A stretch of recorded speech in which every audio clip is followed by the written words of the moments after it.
En el momento en que Donald Trump perdió la presidencia, algo más profundo que una elección se quebró.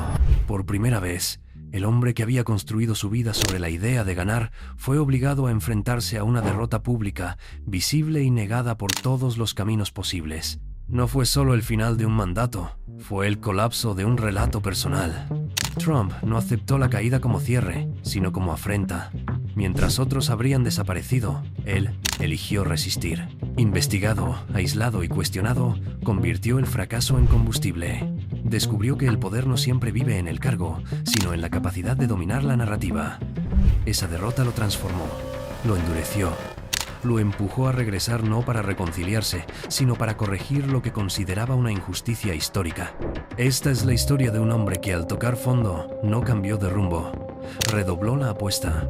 Un personaje que cayó, se rompió y volvió convencido de que solo sobreviven quienes nunca aceptan perder. Antes de convertirse en un hombre imposible de ignorar, Donald Trump fue, ante todo, un producto de su entorno. Nació en Nueva York, dentro de una familia que ya entendía el valor del dinero, el riesgo y la negociación. Su padre, Fred Trump, era un desarrollador inmobiliario disciplinado y metódico, especializado en vivienda de clase media en los suburbios. De él heredó algo más que capital inicial.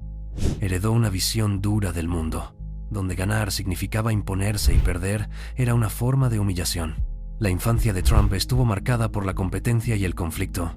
Quienes lo rodearon en esos años lo describen como impulsivo, desafiante, poco dispuesto a obedecer reglas que no consideraba legítimas.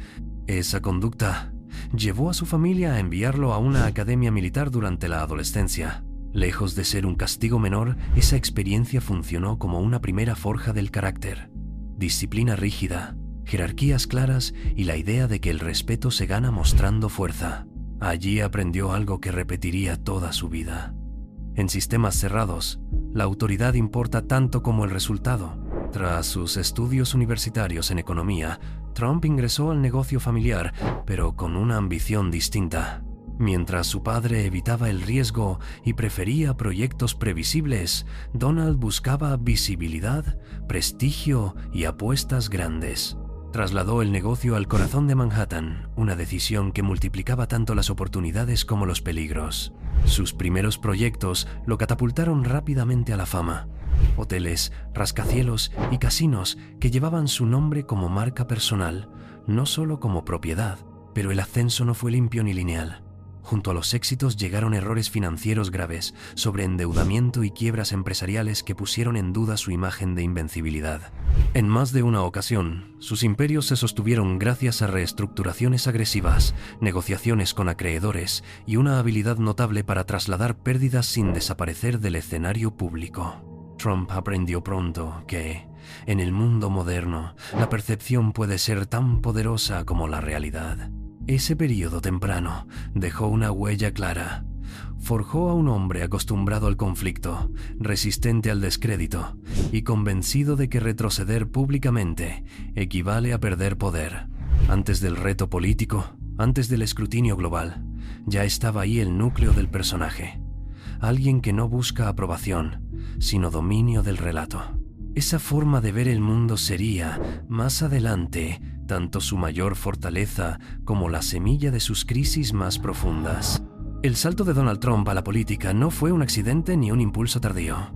Fue la extensión lógica de una vida construida alrededor de la confrontación pública. Cuando anunció su candidatura presidencial, lo hizo sin el lenguaje tradicional de Washington y sin pedir permiso a las estructuras del poder político.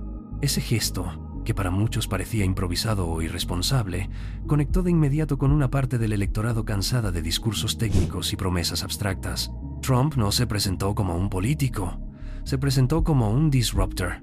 Su victoria electoral marcó un quiebre profundo en la política estadounidense.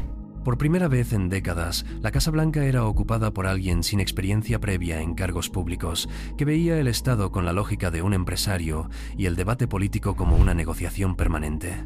Desde el inicio de su primer mandato, el país entró en un estado de polarización constante.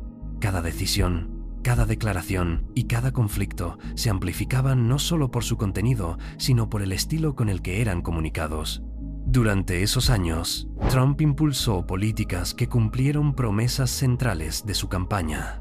Redujo impuestos, desreguló sectores económicos clave y reorientó la política exterior hacia un enfoque abiertamente transaccional. Para sus seguidores, esas medidas representaron eficiencia y firmeza. Para sus críticos, significaron una erosión de normas institucionales y consensos históricos.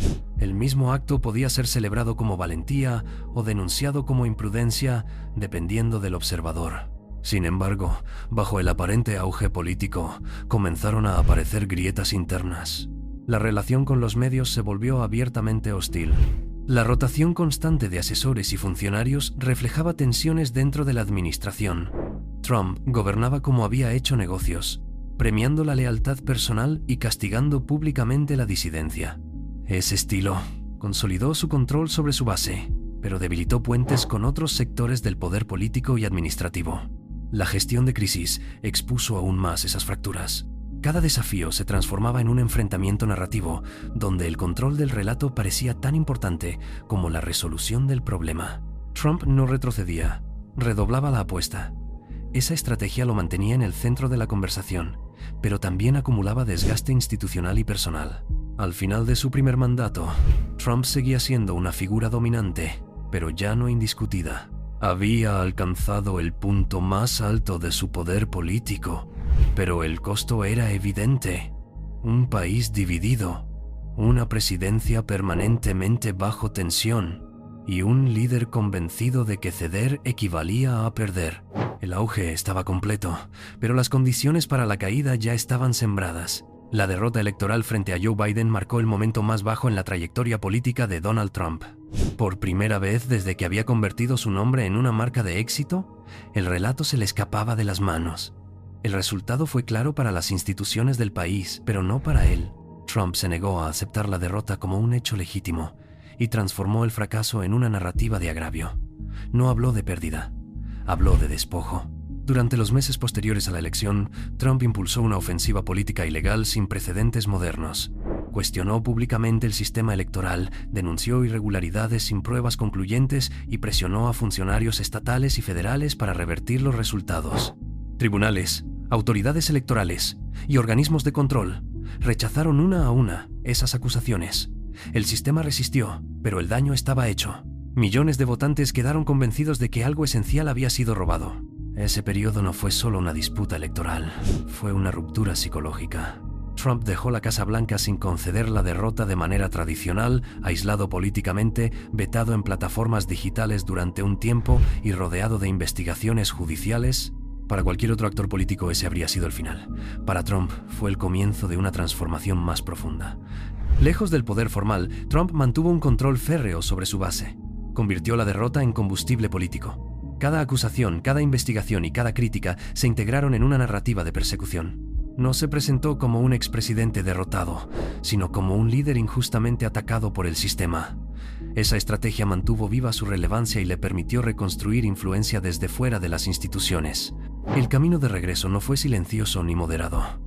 Trump volvió a dominar el debate interno del Partido Republicano. Desplazó rivales y reafirmó su identidad como figura central del movimiento. Cuando se acercó la siguiente elección presidencial, ya no era solo un candidato, era el símbolo de una revancha pendiente. Su victoria electoral posterior selló el arco del renacimiento. Contra pronósticos, procesos judiciales abiertos y un entorno político hostil, Trump regresó al poder. El retorno no fue presentado como continuidad, sino como corrección histórica. Para sus seguidores, era la prueba de que el sistema podía ser doblegado. Para sus críticos, una señal de que las heridas del pasado seguían abiertas. La caída había sido real, pero el regreso fue más contundente. Trump no volvió cambiado por la derrota, volvió convencido de que resistir lo había fortalecido. El fracaso no lo quebró, lo redefinió. Y con ese nuevo impulso comenzó la etapa más tensa y decisiva de su historia política. El regreso de Donald Trump a la Casa Blanca no estuvo acompañado de gestos conciliadores ni de llamados a la moderación. Desde los primeros días de su nuevo mandato, quedó claro que la experiencia de la derrota no lo había suavizado, sino endurecido. Trump volvió con una agenda más definida, un lenguaje más directo y una convicción reforzada. Esta vez no había espacio para concesiones. El eje central de su discurso fue la inmigración. Trump retomó el tema como una cuestión existencial para Estados Unidos, vinculándolo no solo con empleo o fronteras, sino con seguridad nacional, identidad y soberanía. Su retórica dejó de ser defensiva para volverse ofensiva. Ya no hablaba de corregir excesos del pasado, sino de imponer orden de forma inmediata y visible. La inmigración pasó a ser presentada como el símbolo de un Estado que, según su narrativa, había perdido el control. En paralelo, su política exterior adoptó un tono abiertamente geopolítico. Trump dejó claro que el mundo ya no debía interpretarse como un espacio de alianzas permanentes, sino como un tablero de intereses. Regresó a una lógica transaccional. Cooperación a cambio de beneficios concretos. Presión directa sobre aliados y adversarios por igual. En este marco, el hemisferio occidental volvió a ocupar un lugar prioritario, desplazando temporalmente otros frentes tradicionales de la política exterior estadounidense. A diferencia de su primer mandato, Trump llegó con una estructura más leal y con menor tolerancia a la disidencia interna. La experiencia previa le había enseñado que el mayor obstáculo no siempre estaba fuera del gobierno, sino dentro. Esta vez, la selección de colaboradores respondió menos a credenciales técnicas y más a alineamiento ideológico. El objetivo era reducir fricciones y acelerar decisiones, incluso a costa de controversia. El mensaje al electorado fue claro. El regreso no era un segundo intento, sino una corrección. Trump presentó su retorno como la oportunidad de ejecutar sin frenos aquello que, según él, había sido bloqueado anteriormente por instituciones, tribunales o actores políticos hostiles. Cada promesa estaba formulada en términos de urgencia, cada anuncio en términos de fuerza. Este nuevo comienzo no buscaba cerrar heridas, sino reabrir debates. Trump entendía que su poder no residía en el consenso, sino en la confrontación constante. Volvió a la presidencia no para reconciliarse con el sistema, sino para desafiarlo desde dentro. El tono estaba marcado, el estilo reafirmado y el mensaje inequívoco. La segunda etapa sería más intensa, más directa y más disruptiva que la primera. El tema de Groenlandia volvió a colocar a Donald Trump en el centro de la conversación internacional. No era una idea nueva. Años atrás, durante su primer mandato, ya había expresado públicamente el interés de Estados Unidos en adquirir o aumentar su control estratégico sobre ese territorio. En su regreso al poder, ese planteamiento reapareció, no como una anécdota excéntrica, sino como una señal clara de cómo concebía la geopolítica, el mundo como un mapa de activos estratégicos. Groenlandia ocupa una posición clave en el Ártico, una región cada vez más relevante por rutas marítimas emergentes, recursos naturales y proyección militar.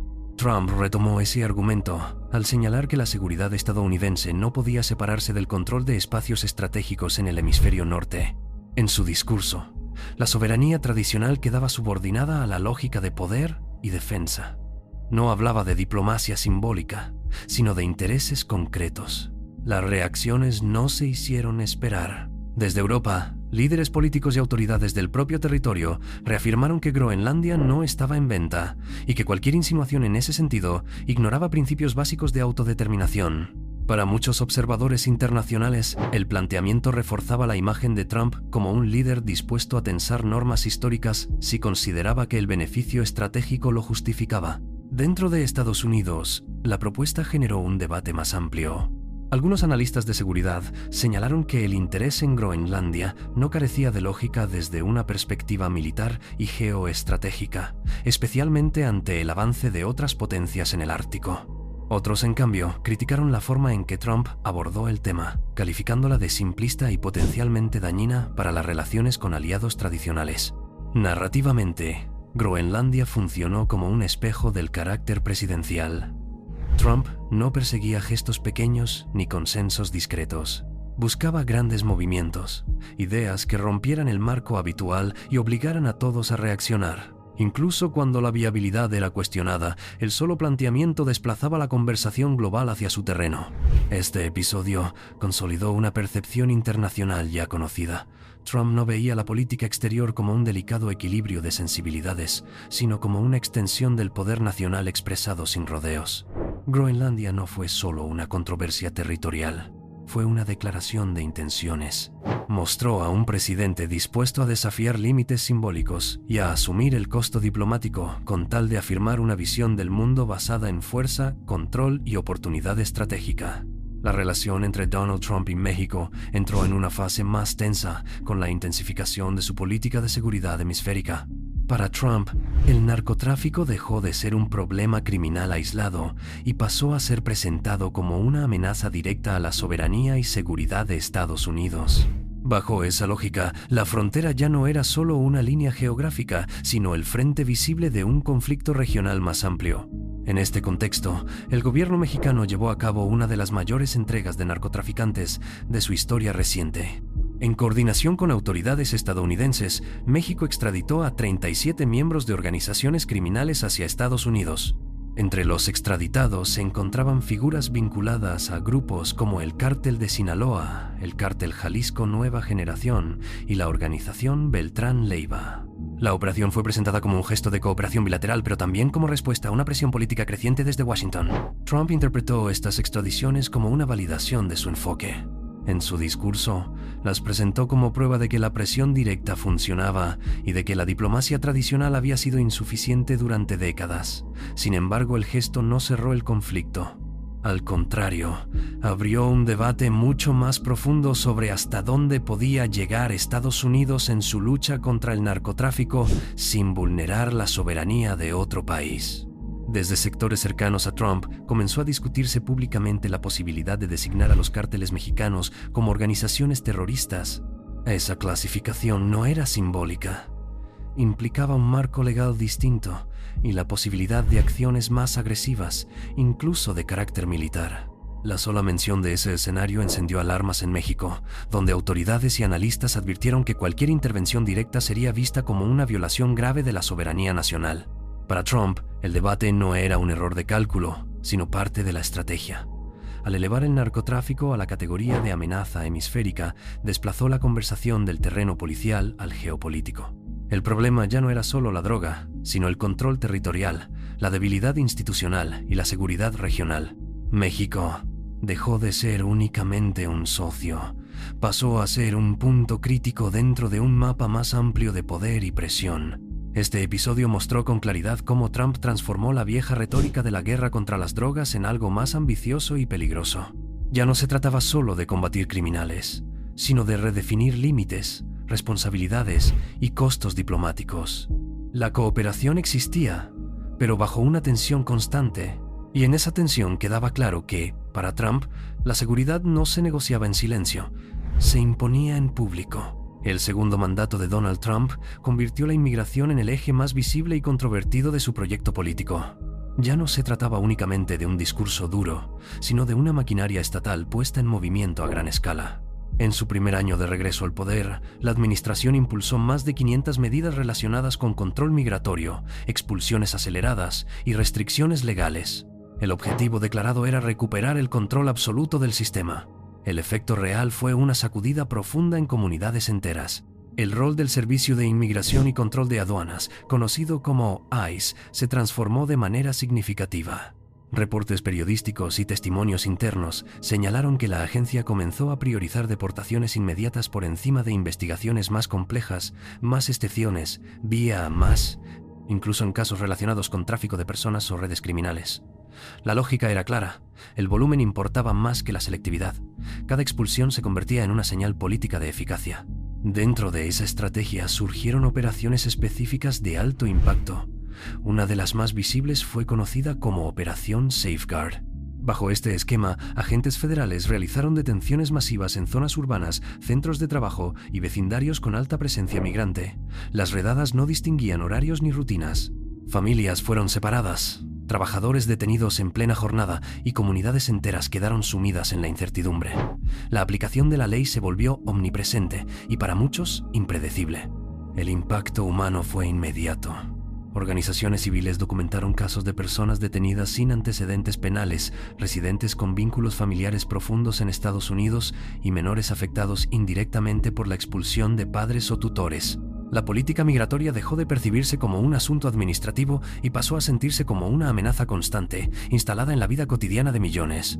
La respuesta social no tardó en manifestarse. En varias ciudades estallaron protestas contra las redadas y las deportaciones masivas.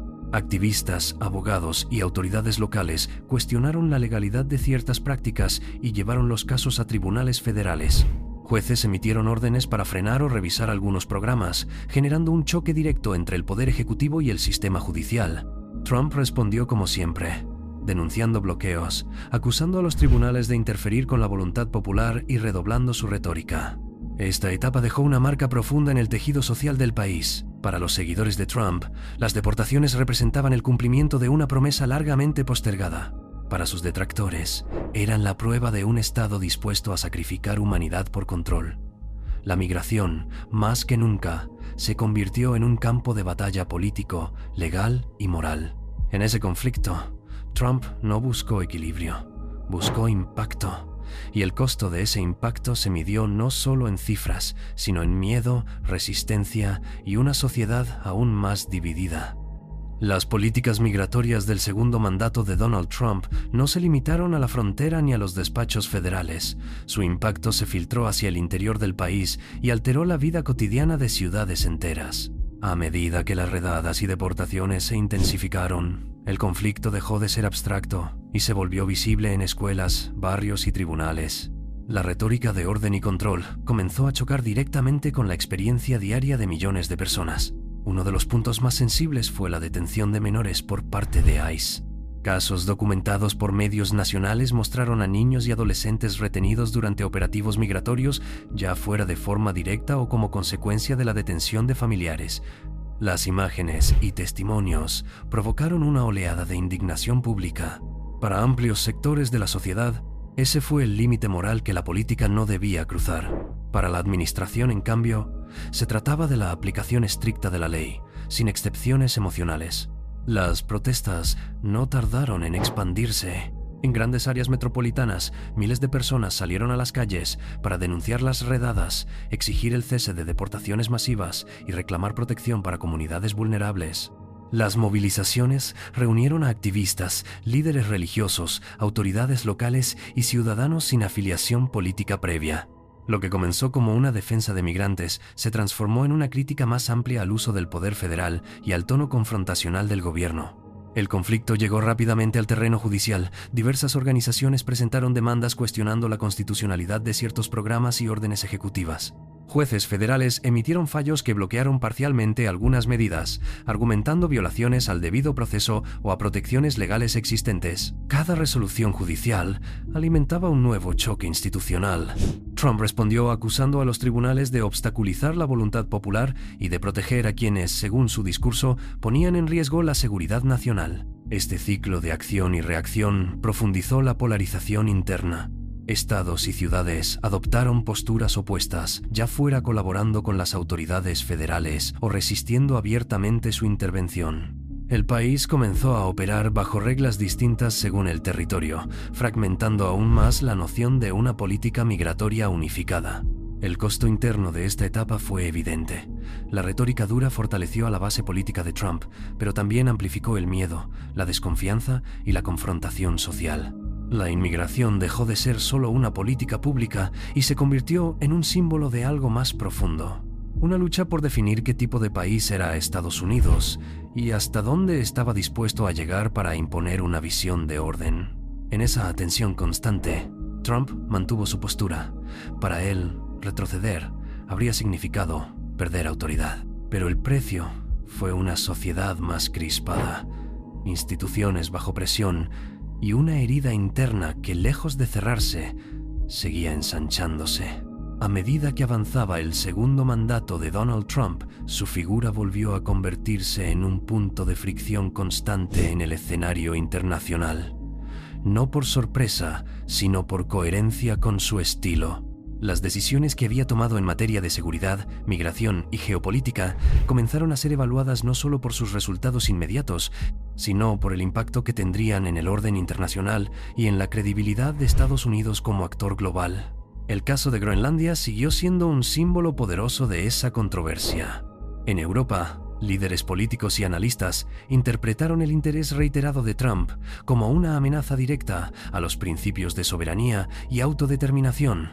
Aunque desde Washington se argumentaba en términos de seguridad estratégica y competencia global, el tono utilizado reforzó la percepción de un enfoque unilateral dispuesto a presionar incluso a aliados históricos. Para muchos gobiernos europeos, Groenlandia dejó de ser solo un territorio ártico y pasó a representar el temor de que las reglas tradicionales del equilibrio diplomático estuvieran siendo erosionadas. La relación con México también se convirtió en un foco de críticas internacionales. Las posturas de Trump frente a los cárteles, la amenaza de designarlos como organizaciones terroristas y la discusión abierta sobre posibles acciones más agresivas fueron vistas como una forma de injerencia que tensaba los límites de la soberanía mexicana. Desde América Latina, diversas voces advirtieron que ese enfoque podía sentar un precedente peligroso, normalizando la presión militar o política directa sobre países vecinos bajo el argumento de la seguridad regional. En paralelo, las políticas migratorias estadounidenses fueron objeto de escrutinio global. Organismos de derechos humanos, gobiernos extranjeros y organizaciones internacionales cuestionaron el impacto de las deportaciones masivas, las detenciones prolongadas y el trato a menores. Informes y comunicados señalaron posibles violaciones al debido proceso y a compromisos internacionales en materia de derechos humanos. Para Trump y su administración, esas críticas eran parte de una narrativa hostil que ignoraba el derecho soberano de un país a controlar sus fronteras. Esta acumulación de tensiones fue moldeando un legado en disputa. Para sus seguidores, Trump estaba redefiniendo el liderazgo estadounidense con claridad y firmeza, rompiendo con décadas de ambigüedad diplomática. Para sus detractores, estaba debilitando alianzas, erosionando normas compartidas y aislando a Estados Unidos en un mundo cada vez más interconectado. La huella internacional de Trump no se medía solo en tratados firmados o conflictos evitados, sino en la forma en que alteró expectativas. Cambió la manera en que otros países interpretaron las intenciones de Washington. Introdujo incertidumbre como herramienta política y convirtió cada gesto en una prueba de fuerza. En ese escenario, su legado quedó abierto a interpretación, no como una conclusión cerrada, sino como una tensión permanente entre poder y legitimidad. Un liderazgo que dejó claro algo fundamental. El mundo ya no veía a Estados Unidos de la misma manera, y esa transformación, para bien o para mal, llevaba el sello inconfundible de Donald Trump. Al observar el recorrido completo de Donald Trump, la pregunta final no admite una respuesta sencilla. Su figura divide porque su historia encarna una tensión profunda, la búsqueda de orden a través del conflicto. Trump nunca prometió armonía, prometió control. Y en muchos sentidos, cumplió exactamente eso que anunció, aunque a un costo elevado. Para sus seguidores, Trump representó una corrección histórica. Un líder dispuesto a decir lo que otros evitaban, a confrontar sistemas que consideraban ineficientes y a ejercer el poder sin pedir disculpas. En inmigración, seguridad y geopolítica, su estilo transmitió certeza en un mundo percibido como caótico. La idea de un Estado fuerte, capaz de imponer reglas claras, ofreció a millones una sensación de estabilidad frente a la incertidumbre global. Pero esa misma lógica produjo fracturas difíciles de ignorar. Cada decisión ejecutada con dureza dejó consecuencias humanas visibles. Familias separadas, comunidades atemorizadas, alianzas debilitadas y una sociedad cada vez más enfrentada consigo misma.